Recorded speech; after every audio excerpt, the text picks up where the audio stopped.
ئایا چ پارەیەک تەرخان کراوە لەلایەن حکوومەتەوە بۆ بڵاوکردنەوەی دینی خوا و پەرەپێدانی دینی خوا لەکوێ هەیە؟ هیچ.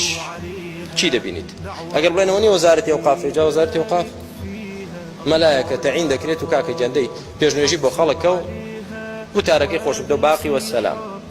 بەڵام لە پاڵدا ئەو هەموو کەناڵە کە چ دەکرێت شەو ڕۆژ لە ماڵەکاندا ئیشی خۆیان دەکەن.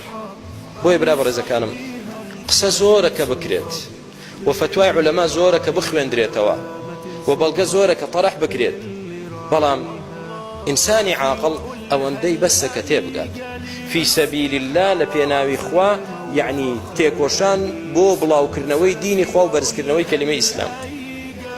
جا دەعوە بانگەوازی لە پێشی هەموو شتێکە. پێویستە کێ زەکاتی هەیە بۆ بڵاوکردنەوەی دینی خوا گەورەترین جیهاد.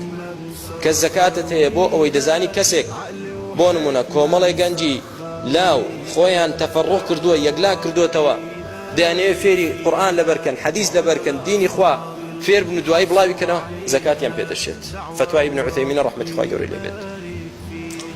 کەناڵێک نەک هەر بڵێم کەناڵی ئامۆژگاری، هەر کەناڵێک بە حەق بەڕاستی بە گوێرەی سنەت دوور لە بیدعە و حیزبایەتی دینی خوا بڵاو کاتەوە زەکاتی پێدەشێت. واللهی لە ملیۆنە یەک گومانم لەو قەزیەیە، لە ملیۆنە یەک. بگرە پارەیەک بۆ بڵاوکردنەوەی دینی خوا بدرێ زۆر خێرترە بۆی لە ڕێگاکانی تردا بدرێت. چکە تۆ جیهاد دەکەی لە پێناوی خوا، دەڵێی با دینی خوا بڵاو بێتەوە وەکو خۆی قورئان و حەدیث بڵاو بێتەوە. کەواتە براکانم خلاصەی کەلام فی سەبیل الله لە ڕێگای بڵاوبوونەوەی دینی خوا زەکاتدان مەشروعە، بەڵکو مستحبە، خێرێکی زۆر گەورەیە ئەو سنفە اختیار کەیت. و با دوور و نزیکیش بزانێ سەراحەتەن وتومانە و بێمنەتیشین وتومانە کەناڵی ئامۆژگاری غەیری خێرخواز و ئەهلی خێری وڵاتی خۆمان بەخوا نە هیچ حیزبێکی لە پشتە نە هیچ حکوومەتێکی لە پشتە. تەحەدا دەکەین هەر کەسێک بیسەلمێنێکە جیهەتێک حیزبێک لایەنێک حکوومەتێک دینارێکی سەرف کردووە، هەر کەسێکیش غەیری ئەوە دەڵێ ڕاستی نەکرد. با بەڵگەیەکمان بۆ بێت ڕاستی نەکرد هەر کەسێک بێت. بۆیە براکانم وتم چ کەناڵی ئامۆژگاری چ هەر کەناڵێکی تر کە دینی ئیسلامی حەق بە گوێرەی سنەت بڵاو کاتەوە دوور لە بیدعە و خوڕافەت و زێدەڕەوی و گۆڕانکاری و حیزبایەتی، واللهی خێرێکی زۆر گەورەیە زەکاتی پێ بدرێ. خێرێکی زۆر گەورەیە. خوای گەورەش خۆی لەسەر عەرش ئاگادارە زەکاتمان بۆ بڵاوکردنەوەی دینی خوا دەوێ نەک بۆ خۆمانمان بوێت. و مەوزوع بڵاوکردنەوەی دینی خوانێ بێ بەخوا برا قەت ئامادەنین ئەو باسە لای هیچ کەسێ بکەینەوە. بۆچی؟ چونکە لەوانەیە زۆر کەس شەیتان فێڵی لێ بکە گومانی خراپ بێت.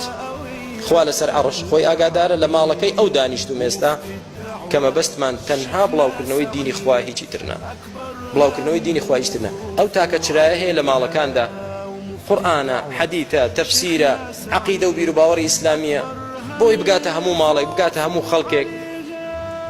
لە پاڵ ئەوەشدا نزیکی 70 کەناڵ ڕەقس و سەما و نازانم درۆ و دەرەسە و چی پێ دەڵێ، زۆربەی نەک هەمووی زۆربەی لە پاڵەوەدا با کەناڵێکت هەبێ لە ماڵەوەکە دینی خوات فێرکە. ئێ بەڵام بەچی بەڕێوە دەچێ برا؟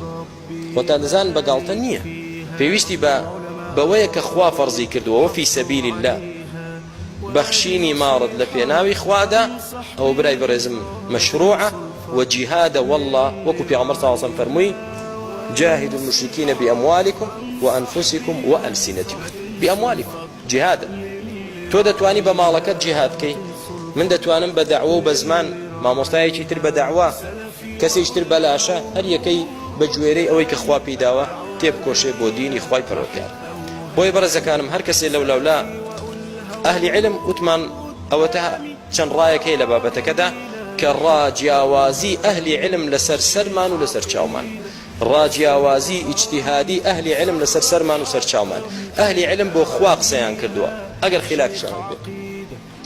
ئەمما هەندێ قین لە دڵ و حەسوود و نەخۆش چاویان هەڵنایە کە کەناڵی ئامۆژگاری هەیە، هەر کە ڕەمەزان هات جارێ خوتبەی یەکەمیان مسڵمانان نەکەن زەکات دەن بە کەناڵی ئامۆژگاری. وەکو شەمشەمە کوێرە چۆن چاوی بە تیشی خۆر هەڵنایە، ئەوش ئەوەیە باسی یەک کەناڵ ناکە، بەس نەکەن زەکات نەدەن بە کەناڵی ئامۆژگاری کۆرە دروست نییە ها لەسەرتان لا ناچێت تو بۆ لەخوا ناترسی بۆ شەرم ناکەی تۆزێ هەر بیرکەوە یەکێک لەوانە لەسەر منبەر ئەو قسەی کرد و ڕێک دایانگر بوو بە فەزڵی خوای گەورە چونکە وەڵڵی پیرەمێردێکی نەخوێندەوار زۆر دڵسافتر و پاکترن لەو جۆرە کەسە قین لە دڵانە خوا هیدایەتیاندا مسلمانان وریابن نابێت تو ناوی خوا پێمان بڵێت چوا لە تۆ دەکات دڵی نابێت پەرۆشی ئەوەتە مسلمانان زەکاتەکەیان لەسەر لانەچێ یا لە ترسی خواتە یا حەسوودی و دڵڕەشیتە کە تۆ هیچت لەدەست نایە پیاوێک نی بتوانی خزمەتی مسلمانان بکەی دینی خوا بگەینیتە هەموو ماڵێکەوە دەشبینی کەسانی تر بەم ئەرکاڵ ساون تا چۆن دەبێت بەشک و باشتێکین ئەم مەشروعە پەچی بکەوێت ئەوە بوو ماوەی چەند هەفتەیەک بوو 2 هەفتەیەک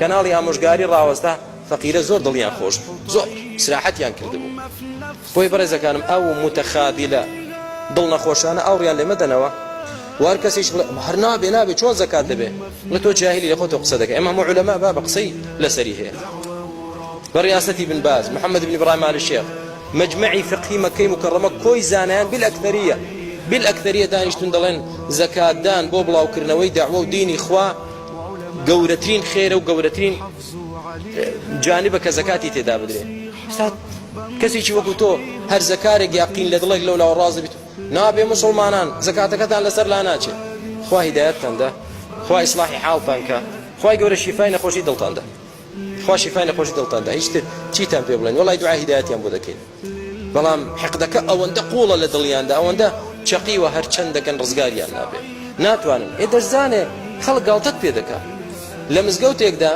لە چەمچەماڵ یەکێکیان لەسەر وتاری جمعێ نابێ زەکات نابێ دوایی پیرەمێردێک کە لێب بووە دەکتوی وەڵڵاهی لە داخی تو ئەوە زەکات بۆ کەناڵی ئامۆژگاری دێنێرم گوێزانم ئەم قسانت بۆ خوانیە کە دەیتی ئەوانە بۆ خوانیە بۆ باوەڕشین بە قسەکانت نییە برا بەڕێزەکانم ئایەتی قورئانە خوا دەفەرمێ سەدەقات زەکات بۆ فی سەبیل الله بۆ بڵاوکردنەوەی دینی خوا ئەمە ئیجتیهادی من نییە قسەی مامۆستای من نییە نەسی قورئانە فی سەبیل الله ئەگەر مانە عامەکەشی وەرنەگری لە هەموو مەشروعێکی خێر مانە خاصە شەرعیەکەی فی سەبیل الله جیهاد لە پێناوی خوا دوو جۆرە جیهاد بە جەنگ کە ئەمڕۆ کوا نییە چ دەمێنێتەوە جیهاد بە دەعوە دەتانەوەش پەکخەن ئەمە زەکات لەو پێناوەدا سەرف بکرێ خێرێکی گەورەیە خوای گەورە هیدایەتمان بدە زیاتر لە دینەکەمان حاڵیمان کە نیەتمان خێرکە و ئیخلاسمان پێ ببەخشێ بەختەوەری دنیا و قیامەتمان بکە لە گوناهمان ببورێ